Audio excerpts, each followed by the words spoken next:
Zia charitable trust দুর্নীতি মামলার পরবর্তী কার্যক্রম আগামী ১২ জানুয়ারি। অন্যদিকে জিয়া অরফানেজ ট্রাস্ট দুর্নীতি মামলার শুনানি এখনও চলছে। দুর্নীতির ওই দুই মামলায় আত্মপক্ষ সমর্থন করতে আদালতে হাজির হয়েছেন বিএনপি চেয়ারপারসন খালেদা জিয়া। বৃহস্পতিবার বেলা 11:30টার দিকে পুরান ঢাকার বকশীবাজারে আলিয়া মাদ্রাসা সংলগ্ন মাঠে স্থাপিত বিশেষ জজ আদালত ৩-এর অস্থায়ী এজলাসে তিনি হাজির হন।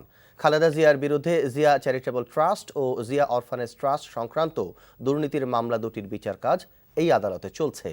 জিয়া চ্যারিটেবল ট্রাস্ট সংক্রান্ত দুর্নীতি মামলায় আত্মপক্ষ সমর্থন করে খালেদা জিয়ার অসমাপ্ত বক্তব্য উপস্থাপনের জন্য আজ দিন ধার্য ছিল।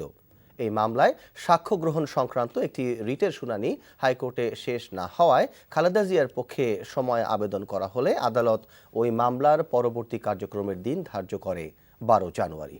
অন্যদিকে জিয়া অরফানেজ ট্রাস্ট দুর্নীতি মামলায়ও আজ আসামিদের আত্মপক্ষ সমর্থনের দিন ধার্য রয়েছে, যার শুনানি এখনও চলছে।